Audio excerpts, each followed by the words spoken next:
Bird வாட்சிங், பறவையை பார்க்குறதுன்னு சொல்லுவாங்கள்ல, அந்த மாதிரி இப்போ நம்மளோட ஜேம்ஸ் வெப் டெலஸ்கோப் முட்டையோடு இருக்க ஒரு பென்குயினோட ஃபோட்டோ எடுத்து அனுப்பியிருக்கு. குழம்பிடாதீங்க, இந்த ஃபோட்டோ இல்லை, இந்த ஃபோட்டோ. இது பார்க்குறதுக்கு ஒரு பென்குயின் முட்டையோடு இருக்க மாதிரியே இருக்கு இல்லையா? இந்த ஃபோட்டோ ரொம்ப ரொம்ப ஸ்பெஷலானது. இது இந்த வடிவத்தில் இருக்கிறதுனால மட்டும் இல்லை, ஜேம்ஸ் வெப் டெலஸ்கோப் லான்ச் பண்ணி அது முதல் ஃபோட்டோ அனுப்பி 2 ஆண்டுகளை நிறைவு பண்ண விதமாக இப்போ இந்த ஃபோட்டோ அனுப்பியிருக்கு. ஸோ அதனாலே இது ரொம்ப ஸ்பெஷலானது. அதோடு சேர்த்து இது ஏன் இந்த வடிவத்தில் இருக்குது, ஆக்சுவலாக இது என்ன அப்படின்னு இன்னும் நிறைய சயின்டிஃபிக்காக இதை பற்றி தெரிஞ்சுக்க வேண்டிய விஷயம்லாம் இருக்குது. வாங்க தெரிஞ்சுப்போம்.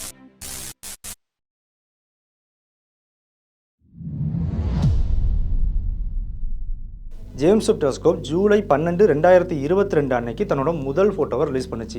இந்த ஃபோட்டோவுக்கு டீப் ஃபீல்டு ஃபோட்டோ அப்படின்னு பேர். இதோட சேர்த்து இன்னொரு 5 ஃபோட்டோ ரிலீஸ் பண்ணிச்சு. அது எல்லாத்தையும் பற்றி நம்ம ஏற்கனவே ஒரு வீடியோவில் பேசியிருப்போம். இதே மாதிரி இப்போ 2 ஆண்டுகளை சக்ஸஸ்ஃபுல்லாக முடித்து 2வது ஆண்டை செலிப்ரேட் பண்ணுற விதமாக இந்த வருஷம் 2024 ஜூலை 12 அன்னைக்கு இந்த ஃபோட்டோ ரிலீஸ் பண்ணியிருக்காங்க. இது 2 வருடங்களை சக்ஸஸ்ஃபுல்லாக முடிச்சிட்டோம் அப்படின்றதுக்காக ரிலீஸ் பண்ணியிருக்காங்க. இந்த ஃபோட்டோவில் சென்டரில் பெருசாக இருக்கிறது பார்க்குறதுக்கு ஒரு பென்குயின் வடிவத்தில் இருக்கா, அந்த அழகு, கீழே வால், முதுகு மாதிரி அமைப்பு இதெல்லாம் இருக்கா.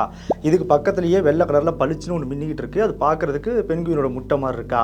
இந்த ரெண்டும் சேர்ந்த அந்த தொகுதிக்கு முதல்ல இது ரெண்டுமே கேலக்ஸி. இது ஒரு தனி கேலக்ஸி, இது ஒரு தனி கேலக்ஸி. இந்த ரெண்டும் சேர்ந்த இந்த தொகுதிக்கு ஆர்ப் ARP 142 அப்படின்னு பேர் வச்சிருக்காங்க. இதுல இந்த ஒரு கேலக்சியை மட்டும், இந்த பென்குயின் மாதிரி இருக்குல்ல, அந்த கேலக்சிக்கு மட்டும் தனியாக ஒரு பேர் இருக்கு. NGC 2936 அப்படின்னு பேர் வச்சிருக்காங்க. அதே மாதிரி பக்கத்தில் அந்த முட்டை வடிவத்தில் இருக்குல்ல, அந்த கேலக்சிக்கு மட்டும் தனியாக ஒரு பேர் இருக்கு. NGC 2937 அப்படின்னு பேர். இந்த 2 கேலக்சிலையும் என்ன நடக்குதுன்னா, இப்போலேருந்து 25 லட்சத்துலேருந்து ஒரு 75 லட்சம் ஆண்டுகளுக்கு முன்னாடி இந்த 2 கேலக்சியும் ஒன்று நெருக்கமாக வந்து அப்படியே பாஸ் பண்ணி போயிருக்கு. அப்படி போகும்போது 2 கேலக்சியும் இன்ட்ராக்ட் ஆகி அதுங்களுக்குள்ள ஈர்ப்பு விசையால் ஒன்று பிடிச்சி இழுத்து ஒன்று அப்படியே சுற்ற ஆரம்பிச்சிருச்சு. இந்த மாதிரி ஒன்று சுற்றிட்டு இருக்க கேலக்சிக்கு இன்டராக்டிங் கேலக்சி அப்படின்ட்டு சொல்லுவாங்க. இது ரெண்டும் சேர்ந்து ஒரே இன்டராக்டிங் கேலக்சியான அமைப்பாக அப்படியே ஒன்று சுற்றிக்கிட்டு இருக்கு. இப்படி சுற்றும் போது அது ஒன்று அப்படி சுற்றிக்கிட்டு இருக்கும்போது ஒரு தூரத்துலேருந்து பார்க்குறதுக்கு டான்ஸ் மாதிரியான ஒரு அமைப்பு அது கொடுக்கும். அதை கேலக்டிக் டான்ஸ்னு சொல்லுவாங்க. இந்த கேலக்டிக் டான்ஸிங்கால என்ன நடந்திருக்குன்னா, இப்போ இந்த பென்குயின் மாதிரி இருக்கு இல்லையா கேலக்ஸி, இந்த கேலக்ஸி ஒரு காலத்தில் இது ரெண்டும் இப்படி இன்ட்ராக்ட் ஆகிறதுக்கு முன்னாடி அது இந்த பென்குயின் ஷேப்பில் இல்லை. நம்மளோட பால்வீதி மண்டலம் எப்படி இருக்குது, பால்வீதி அண்டம் எப்படி இருக்குது, அந்த மாதிரி ஸ்பைரல் வடிவத்தில் தான் அது இருந்திருக்கு அப்படின்னு சொல்கிறாங்க. அதே மாதிரி பக்கத்தில் முட்டை வடிவத்தில் ஒன்று இருக்குல்ல, அது எலிப்டிக்கல் ஷேப்பில், இப்போ வரைக்குமே எலிப்டிக்கல் ஷேப்பில் தான் இருக்குது. இந்த ஸ்பைரல் கேலக்ஸியாக இருந்ததுக்கு என்ன ஆயிடுச்சுன்னா, இந்த கேலக்ஸி, இந்த முட்டை வடிவத்தில் இருக்கக்கூடிய கேலக்ஸி ஒன்று அப்படி பாஸ் பண்ணி போகும்போது அதோட ஈர்ப்பு விசையால் அந்த கிராவிடேஷனல் ஃப்ரிக்ஷன் சொல்கிறாங்க, கிராவிட்டியால் ஏற்படுற உராய்வு, அந்த உராய்வால் இதோட ஆர்ம் இருக்கும்ல, மையப்பகுதி நடுவில் இருக்குது, அதான் ரைட்டாக இருக்கும், அதை சுற்றி ஆர்ம்ஸ் இருக்கும்ல கேலக்ஸிக்கு, அந்த ஆர்மெல்லாம் பிடிச்சி ஈர்க்க ஆரம்பிச்சிருச்சு. அந்த ஆர்மில் இருக்கக்கூடிய தின்னான லேயர்ஸ் எல்லாம் பிடிச்சி இழுக்க ஆரம்பிச்சிருச்சு. அப்படி இழுத்ததால் இந்த பெரிய கேலக்ஸி, பென்குயின் மாதிரி இருக்க அந்த கேலக்ஸி அதோட ஷேப்பே கொலாப்ஸ் ஆகி மொத்தமாக மாறி போய் ஸ்பைரல் வடிவத்தில் இருந்தது. இந்த கேலக்சியோட ஈர்ப்பு விசையால், அந்த ஈர்ப்பு ஃப்ரிக்ஷனால், உராய்வால் அப்படியே அதோட ஆர்ம் எல்லாம் கொலாப்ஸ் ஆகி மாறிடுச்சு.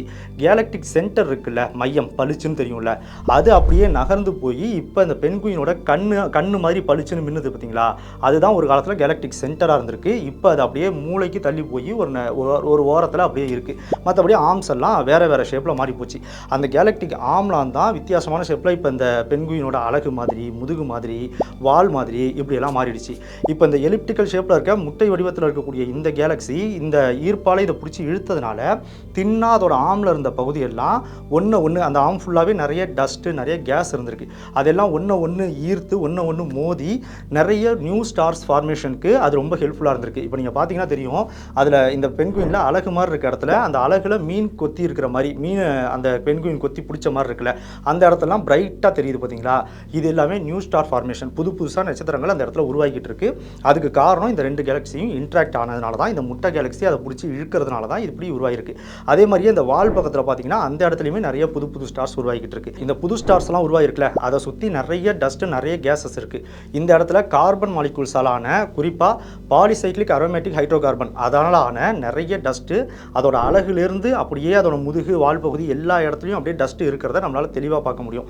இது நம்மளோட ஜேம்ஸ் வெப் ரொம்ப சென்சிட்டிவானது அப்படின்றதுனால இதை இந்த அளவுக்கு தெளிவாக கேப்சர் பண்ண முடிஞ்சிருக்கு. இப்படி இந்த முட்டை வடிவத்தில் இருக்கக்கூடிய அந்த எலிப்டிக்கல் ஷேப்பில் இருக்கக்கூடிய கேலக்ஸி பாஸ் பண்ணும்போது, ரெண்டும் இன்ட்ராக்ட் ஆகும்போது இந்த ஸ்பைரல் ஸ்பைரல் வடிவத்தில் இருந்த கேலக்ஸியை பென்குயின் மாதிரி மாற்றிருச்சு.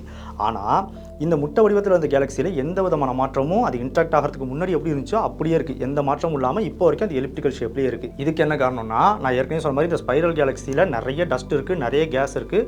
அதனால இதோட அது இன்ட்ராக்ட் ஆகும்போது அதை பிடிச்சி இழுத்ததுனால அந்த கேஸ் டஸ்ட்டெல்லாம் ஒன்றா சேர்ந்து, பொதுவாகவே நமக்கு சூரியன் எப்படி உருவாகுது அப்படின்றதுல தெரியும். கேஸ் டஸ்ட்டெல்லாம் ஒன்றா சேர்ந்து ஒரு நெருக்கமாக பேக் ஆகும்போது அதில் அந்த நியூக்ளியர் ஃபியூஷன் நடந்து அது மூலமாக தான் புது ஸ்டார் உருவாகும். ஆனால் இந்த எலிப்டிக்கல் கேலக்ஸியில் ஏற்கனவே அதில் இருக்கிற ஸ்டார்ஸ் எல்லாமே வயதான ஸ்டார்ஸ். அப்படின்னா நிறைய ஸ்டார்ஸ் எவ்வளோ அதில் டஸ்ட் கேஸ்லாம் இருந்துச்சோ அது எல்லாமே ஸ்டார்ஸாக ஃபார்ம் ஆகிடுச்சு. ஸோ இப்போ அதில் புது ஸ்டார்ஸை உருவாக்குறதுக்கான டஸ்ட் அண்ட் கேஸ் இல்லை, அந்த அளவுக்கு இல்லை, ரொம்ப ரொம்ப கம்மியாக இருந்திருக்கு. அதனால் இந்த இன்ட்ராக்ஷனால் இந்த எலிப்டிக்கல் ஷேப்பில் உள்ள கேலக்ஸியில் எந்த விதமான டஸ்ட் அண்ட் கேஸும் இல்லாதனால, தின் லேயர்ஸ் எதுவும் இல்லாதனால அது எந்த வித மாற்றமுமே இல்லாமல் அது இப்போ வரைக்கும் எலிப்டிக்கல் ஸ்டேஜ்லேயே இருக்குது. அதே நேரத்தில் விஞ்ஞானிகள் இன்னொன்று சொல்கிறாங்க, ஒருவேளை இந்த ரெண்டு கேலக்ஸியுமே ஸ்பைரல் கேலக்ஸியாக இருந்திருந்தா, இப்போ இந்த பென்குயின் கேலக்ஸி ஸ்பைரல் கேலக்ஸியாக தான் இருந்திருக்கு, ஸ்பைரல் வடிவத்தில் தான் இருந்திருக்கு. அதே மாதிரி இப்போ இது எலிப்டிக்கல் ஷேப்பில் இல்லாமல், இந்த முட்டை எலிப்டிக்கல் ஷேப்பில் இல்லாமல் இதுவுமே ஸ்பைரல் ஷேப்பில் இருந்துருந்துச்சுன்னா அங்கே நடந்திருக்கிறதே வேறு. என்ன நடந்திருக்குன்னா, ரெண்டுமே ஒன்று அப்படியே கொலைட் ஆகி அது அப்படி மோது டைடல் டைல் அப்படின்னு சொல்லுவாங்க. அதாவது டைடலாக அதுங்க ரெண்டும் லாக் ஆகும்போது ஒரு டைல் ஒன்று உருவாகும். டேட்போர்ட் கேலக்ஸி அப்படின்னு சொல்லி ஒன்று நம்ம கேள்விப்பட்டிருப்போம். அந்த கேலக்ஸியில் பார்த்தீங்கன்னா நீட்டாக வால் மாதிரி ஒரு அமைப்பு உருவாயிருக்கு இல்லையா. ரெண்டு கேலக்ஸிஸ் ஒன்றா இன்ட்ராக்ட் ஆகும்போது ரெண்டும் சேர்ந்து அதில் உள்ள ஒரு ஆம் எல்லாம் ஒன்றா சேர்ந்து ஒரு வால் மாதிரி ஒரு அமைப்பு உருவாகும். அப்படி ஒரு அமைப்பு இதில் உருவாகி இருக்கணும். இது ரெண்டுமே ஆனால் வேறு வேறு ஷேப்பில், ஒன்று ஸ்பைரலாகவும் இன்னும் எலிப்டிக்கலாகவும் இருக்கிறதுனால தான் இதில் அந்த மாதிரி வால் அமைப்புலாம் உருவாகலை அப்படின்னு சொல்லியிருக்காங்க. இதை விட முக்கியமான ஒரு விஷயம், இந்த கேலக்ஸி பார்க்குறதுக்கு, அதாவது இந்த பென்குயின் மாதிரி இருக்கிற கேலக்ஸி பார்க்குறதுக்கு ரொம்ப பெருசாக இருக்குது. அதே நேரத்தில் இந்த முட்டை மாதிரி இருக்கிற கேலக்ஸி பார்க்குறதுக்கு ரொம்ப குட்டியாக இருக்குது. இவ்வளோ பெரிய கேலக்ஸி இந்த மாதிரி ஒரு பாஸ் நடக்கும்போது, இவ்வளோ நெருக்கத்தில் ரெண்டும் வரும்போது எப்படி அந்த பெரிய கேலக்ஸி இந்த சின்ன கேலக்ஸியை அப்சர்வ் பண்ணாமல் உட்கவராமல் விட்டுச்சு அப்படின்னு ஒரு சந்தேகம் வரும். இதுக்கு விஞ்ஞானிகள் என்ன சொல்கிறாங்கன்னா, பார்க்குறதுக்கு தான் இந்த ரெண்டு கேலக்ஸியும் அளவில் வேறுபட்ட மாதிரி தெரியுது. ஒன்று பெருசாகவும் இன்னொன்று சின்னதாகவும் தெரியுது. நான் ஏற்கனவே சொன்ன மாதிரி இந்த ஸ்பைரல் கேலக்ஸியில் நிறைய டஸ்ட்டு இது எல்லாம் சேர்ந்து விலகி இருக்கிறதுனால அது ரொம்ப பெருசாக இருக்குது. அதே நேரத்தில் இந்த எலிப்டிக்கல் கேலக்ஸியில் எல்லாமே ஸ்டாராக ஃபார்ம் ஆகி இருக்கிறதுனால டஸ்ட்டு, அந்த தூசு அந்த புகை இதெல்லாம் கம்மியாக இருக்கிறதுனால அது ரொம்ப நெருக்கமாக பேக் ஆகி இருக்குது. ஆனால் ரெண்டுத்தோட மாசும் கரெக்டாக சேமாக இருக்குது. ரெண்டுத்துலேயும் உள்ள நிறை ரொம்ப கரெக்டாக சேமாக இருக்குது. அதனால தான் ஒன்று ஈர்க்கலை. பார்க்குறதுக்கு தான் ஒன்று பெருசு மாதிரியும் இன்னொன்று சின்னது மாதிரியும் தெரியுதே தவிர ரெண்டுத்தோட நிறையும் சேம் தான். அதனால தான் ஒன்று ஈர்க்கலை அப்படின்னு சொல்கிறாங்க. ரெண்டு கேலக்ஸியும் இன்ட்ராக்ட் ஆகி ஒன்று சுற்றிக்கிட்டு இருக்கு. ஆனால் எவ்வளவு பக்கத்தில் அப்படி சுற்றிக்கிட்டு இருக்கு அப்படின்னா, ரெண்டுத்துக்கும் இடையில உள்ள தூரம் 1,00,000 லைட் இயர் அப்படின்னு சொல்கிறாங்க. 1,00,000 லைட் இயர்ன்றது ரொம்ப தூரமாச்சே அப்படின்னு லைட் இயரை பற்றி தெரிஞ்சவங்களுக்கு நல்லா தெரியும். தெரியாதவங்களுக்காக கொஞ்சம் சிம்பிளாக சொல்லிடுறேன். ஒளி ஒரு செகண்டில் 3,00,000 கிலோமீட்டரை கடந்துடும். கிட்டத்தட்ட 3,00,000 கிலோமீட்டரை கடந்துடும். இதே ஸ்பீடில் ஒளி ஒரு ஆண்டுக்கு எவ்வளோ தூரம் ட்ராவல் பண்ணுமோ அந்த அளவுக்கு தூரம் ஒரு லைட் இயர் அப்படின்றது. இப்போ ஒரு லைட் இயர்ன்றது என்னன்னு உங்களுக்கு புரிஞ்சிருச்சு இல்லையா. அதே 1,00,000 லைட் இயர் அப்படின்னா அது எவ்வளவு தூரமாக இருக்கும் அப்படின்றத கம்பேர் பண்ணி பாருங்கள். இது நமக்கு அப்படியே மேம்போக்காக பார்க்கும்போது இது ரொம்ப தூரம், அவ்வளோ தூரன்றது எப்படி பக்கம்னு சொல்கிறாங்க, எப்படி அவ்வளோ தூரத்தில் இன்ட்ராக்ட் ஆகுது அப்படின்னு தோணலாம். ஆனால் இது வானியல் அடிப்படையில் பார்க்கும்போது இது ரொம்ப ரொம்ப ரொம்ப கம்மியான தூரம். ரெண்டு பெரிய நிறை கொண்ட கேலக்ஸி மாதிரியான பொருட்கள் இவ்வளவு பக்கத்தில் இருக்கிறதுன்றது ரொம்ப கம்மியான தூரம்.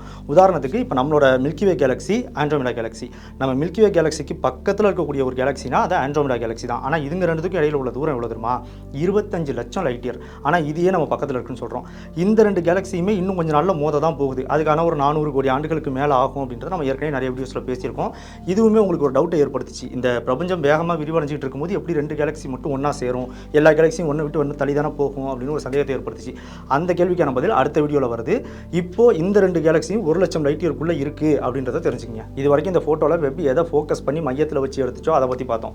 இப்போ இதே ஃபோட்டோவில் அப்படியே கொஞ்சம் மேலே பாருங்கள், நீல கலரில் ஒரு பெரிய கேலக்ஸி இருக்கா, அதில் கூட ஸ்டார்ஸ் எல்லாம் அங்கே மின்ற மாதிரி தெரியுதா? இது என்னன்னா, இது ஒரு தனி கேலக்ஸி. இந்த கேலக்ஸிக்கு PGC 1237172 அப்படின்னு பேர்.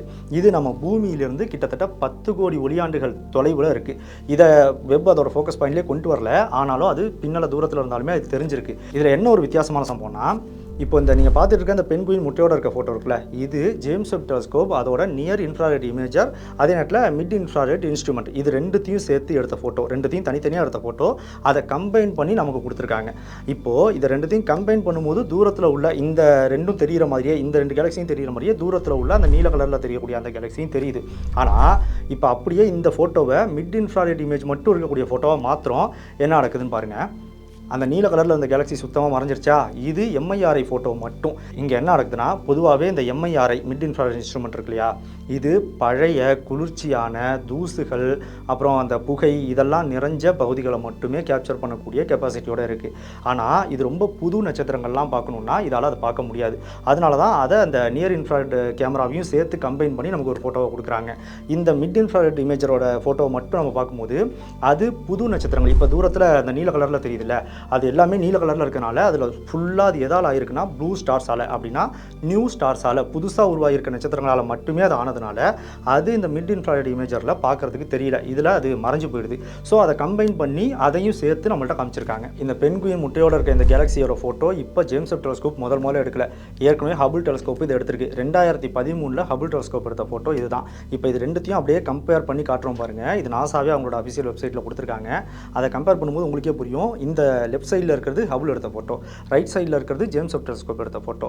ஸோ ரெண்டுத்தையும் ஒன்றா சேர்த்து கம்பேர் பண்ணி பார்க்கும்போது ஹபிள் டெலஸ்கோப்பை விட ஜேம்ஸ் வெப் டெலஸ்கோப்பில் எவ்வளவு டீட்டெயிலிங், எந்த அளவுக்கு டெப்த் தெரியுது அப்படின்றத நம்மளால் புரிஞ்சுக்க முடியும். ஜேம்ஸ் வெப் டெலஸ்கோப் எடுத்த ஃபோட்டோவில் இந்த பென்குயினோட வால் பகுதியில் பாருங்கள், நல்லா பளிச்சுன்னு நிறைய சின்ன சின்ன புள்ளிகள்லாம் தெரியுதுல்ல, அதெல்லாமே அந்த பென்குயினோட சேர்ந்ததே கிடையாது. அந்த கேலக்சிக்கு பக்கத்துலேயே அதெல்லாம் இல்லை. இந்த கேலக்சி 2 கேலக்சிக்கும் ரொம்ப பல ஒளியாண்டுகளுக்கு பின்னாடி இருக்கக்கூடிய மற்ற கேலக்சிஸ், அந்த ஸ்பைரல் ஷேப்பில் தெரியறது, எலிப்டிக்கல் ஷேப்பில் தெரியறதெல்லாம் ரொம்ப பல ஒளியாண்டுகள் தள்ளி இருக்கக்கூடியது. இந்த நம்ம ஜேம்ஸ் வெப் டெலஸ்கோப் ரொம்ப சென்சிட்டிவாக இருக்கிறதுனால அதில் இதெல்லாம் கரெக்டாக கேப்சர் ஆகிருக்கு. இப்போ 2 ஆண்டுகள் தான் நிறைவடைஞ்சிருக்கு. இன்னும் பல ஆண்டுகளுக்கு ஜேம்ஸ் வெப் டெலஸ்கோப் இருந்து நிறைய ஃபோட்டோஸ் நம்ம கொடுத்துக்கிட்டே இருக்க போது அதெல்லாம் பற்றி நம்ம பேசிக்கிட்டே தான் இருக்க போகிறோம். ஏற்கனவே நாம் இந்த பிக் பேங் எப்படி உருவானுச்சு, எது அதை கிரியேட் பண்ணுச்சு அப்படின்னு சொல்லி ஒரு வீடியோ போட்டிருக்கோம். உங்களுக்கு விருப்பம் தான் பார்த்துருங்க.